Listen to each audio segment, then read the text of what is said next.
English Easy Practice. Do you want to learn English vocabulary faster? Want to have better listening comprehension and pronunciation? And boost your speaking skills quickly? Then, welcome to our new video to improve your English skills. In this video, we'll dive into a fun and interactive learning experience designed to improve your English speaking skills. Let's get started. How many times have you heard someone say, "How's it going?" and thought, "Wait, what do I say back?" Or maybe you've heard phrases like, "grab a bite" or "call it a day," and wondered, what does that even mean? Yeah, I've talked to so many learners who say they understand textbook English but feel lost in real conversations. Like, they know, "How are you?" but not the casual, everyday phrases people actually use. Exactly. And that's what we're here for. Today, we're sharing daily life phrases that'll make you sound more fluent and natural. No stress, no pressure. Just real English you can use right away. And hey, I'm Liam, by the way. And I'm Emily. This is English in Comfort, where you can learn English while you relax, lie down, or even while you sleep. Cozy, right? Yeah, no sitting up straight or taking notes. Just chill and listen. And if you fall asleep, no judgment. Today, we'll go through each phrase, explain what it means, and give you examples so you can practice with us. And don't worry, we'll keep it simple and fun. Just listen, repeat, and let these phrases sink in. Ready to get started? Okay, let's start with the first phrase. How's it going? You've probably heard this a lot, right? But what does it really mean, and how do you respond? It's super common. It's like a casual way to ask, "How are you?" but less formal. You'd use it with friends, family, or even coworkers you're comfortable with. Right. So, imagine you're walking down the hallway at work, and you see a coworker. You could say, "Hey, how's it going?" It's just a friendly way to check in.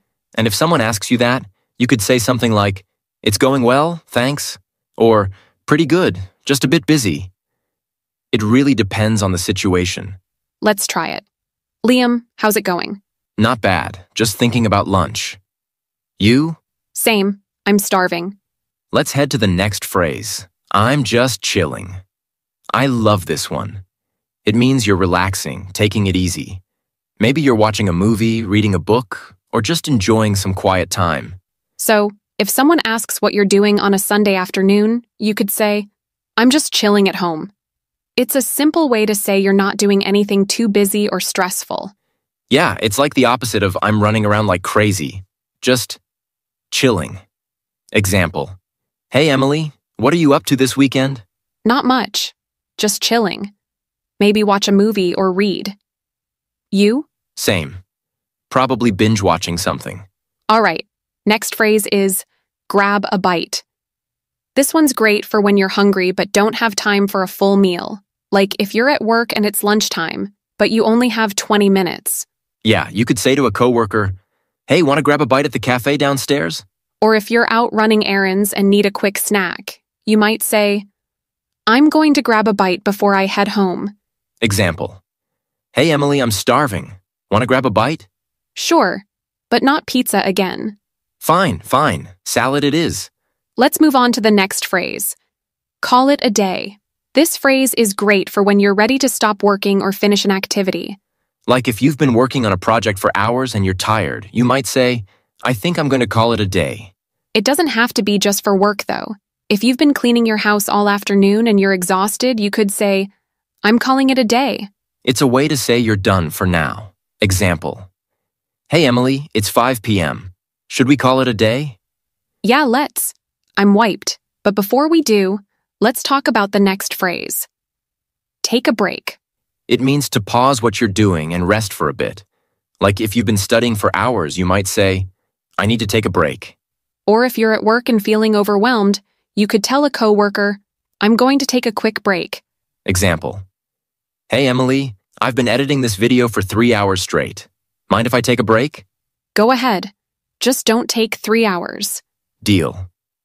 Now, next phrase. Run errands. If someone asks what you're doing this afternoon, you could say, I need to run some errands. This one's all about completing small tasks or chores, usually outside the house, like going to the bank, picking up dry cleaning, or buying groceries. It's a way to say you've got a bunch of little things to do. Example, Hey Liam, what are you up to this weekend? Not much, just running errands. Gotta hit the grocery store and the post office. You? Same. All right, let's keep going. Next up, keep in touch. It means staying connected with someone, even if you don't see them often. Like when you're saying goodbye to a friend or coworker, you might say, let's keep in touch. It's a way to say you want to stay in contact. It's especially common when someone's moving away or changing jobs. Like, it's been great working with you. Let's keep in touch. Example, Hey Emily, I'm moving to another city next week. Oh no. Well, let's keep in touch, okay? Definitely, I'll send you postcards. Sounds good. Now, let's talk about in a hurry. It's for when you're rushing or don't have much time. Like if you're late for work and someone stops you to chat, you might say, sorry, I'm in a hurry. Or if you're running to catch a train, you could say, I'm in a hurry, can we talk later? It's a polite way to say you're busy. Example, Hey Emily, can you help me with this real quick? Sorry, I'm in a hurry. Gotta catch my bus. Fair enough. Now next phrase, pick up. This one has a couple of meanings, but the most common is to collect something or someone. Like, I need to pick up some groceries, or I'm going to pick up my friend from the airport. It's super practical. Like if you're at the store, you might say, I'm just here to pick up a few things. Example, Hey Liam, can you pick up some milk on your way home? Sure, but only if you promise not to drink it all in one day. Deal. Let's keep going. Next up, just in case. This one's all about being prepared for something that might happen, even if it's not certain. Like if it looks like it might rain, you might say, I'm going to bring an umbrella just in case. It's like having a backup plan. It's a really practical phrase. For example, if you're going on a trip and you're not sure if you'll need a sweater, you could say, I'll pack one just in case. Example, Hey Emily, should I bring snacks to the meeting? Yeah, just in case it runs long. You know how those meetings can be. Good call. Now let's talk about get things done. It's a great way to say you're focused and determined. Like, I'm going to stay late at the office to get things done. This one's all about being productive and accomplishing your tasks. Like, if you have a lot of work to do, you might say, I need to get things done today. Example, Hey Liam, what's your plan for the weekend? I've got a ton of errands and work to catch up on. Gotta get things done. Sounds like a fun weekend. Oh, it'll be a blast. Next, catch up. This has a couple of meanings. The first is about reconnecting with someone. Like, if you haven't seen a friend in a while, you might say, we should catch up soon. A way to say you want to hear what's been going on in their life. Like, let's grab coffee and catch up. Example, Hey Liam, we haven't talked in ages. We should catch up soon. Definitely. How about next week? Sounds good.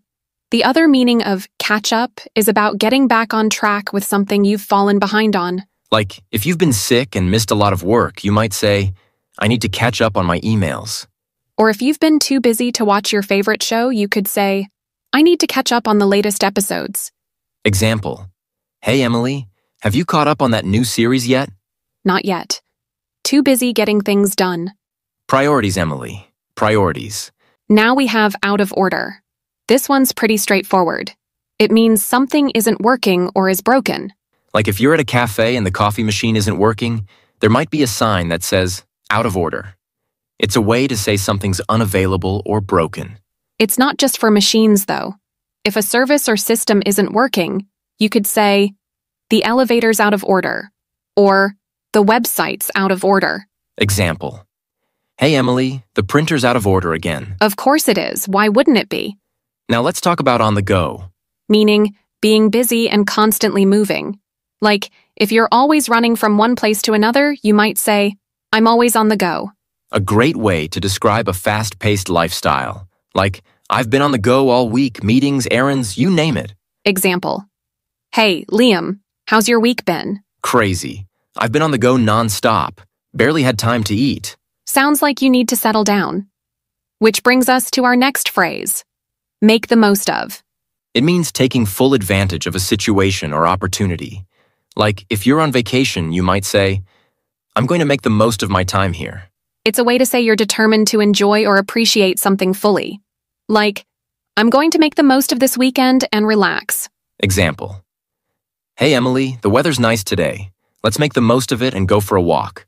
Good idea. I could use some fresh air. Now, settle down. This one has a couple of meanings. The first is about calming down after being upset or excited. Like, if someone's really agitated, you might say, settle down. It's okay. It's a way to tell someone to relax, like, settle down, it's just a game. Example. Hey, Liam, you're getting way too into this movie. It's a good movie, but fine. I'll settle down. The other meaning of settle down is about establishing a stable, permanent lifestyle. Like, if someone's been traveling a lot and decides to stay in one place, they might say, I'm ready to settle down. To say you want stability. Like, after years of moving around, I'm ready to settle down and start a family. Hey, Liam, do you think you'll ever settle down? Maybe one day. But for now, I'm enjoying being on the go. All right, let's keep going. Next up, hang out. This one's all about spending time casually with someone. No big plans, just relaxing together. Like if you're meeting a friend, you might say, want to hang out this weekend? It's a way to suggest doing something low-key, like watching a movie or grabbing coffee. Example. Hey, Emily, what are you doing later? Not much, just hanging out with some friends. You? Same, probably just hanging out at home. Now let's talk about hit the road. This one's for when you're leaving or starting a journey. Like if you're about to start a road trip, you might say, let's hit the road. It's a way to say, let's get going. Or if you're leaving a party, you could say, it's getting late. Time to hit the road. It's casual but clear. Example. Hey, Emily, the meeting's over. Should we hit the road? Yeah, let's. I've had enough of this place. Same. Now, break the ice. It's about starting a conversation, especially in a situation where people might feel awkward or shy, like at a networking event or a party. Like if you're at a conference and want to talk to someone, you might say, I'll break the ice by asking about their job. Example. Hey, Liam, how do you usually break the ice? I just ask people about their pets. Everyone loves talking about their pets. Good strategy. Now, our last phrase, get the ball rolling. Starting something, like a project or a discussion. Like, let's get the ball rolling on this new assignment. It's a way to say, let's start this thing and keep it moving. Like, we need to get the ball rolling on planning the event. Example. Hey, Emily, we've been talking about this podcast for hours. Should we get the ball rolling and actually record it? Good idea. Let's do it. And that's it for today's episode. We've covered so many useful phrases you can start using in your daily life, whether you're hanging out with friends, hitting the road, or just trying to break the ice in a conversation. These are the kinds of phrases you'll hear all the time in real conversations. The more you use them, the more natural they'll feel. And if you found this helpful, don't forget to like, comment, and subscribe for more English listening and speaking practice. We'd love to hear from you. Let us know which phrase is your favorite or if there's one you'd like us to explain. Yeah, drop us a comment. We read them all, and it's always great to hear how you're using these phrases in your own life. Thanks for listening. Keep practicing. And remember, English in Comfort is here to help you learn while you relax. Take care, everyone. Take care.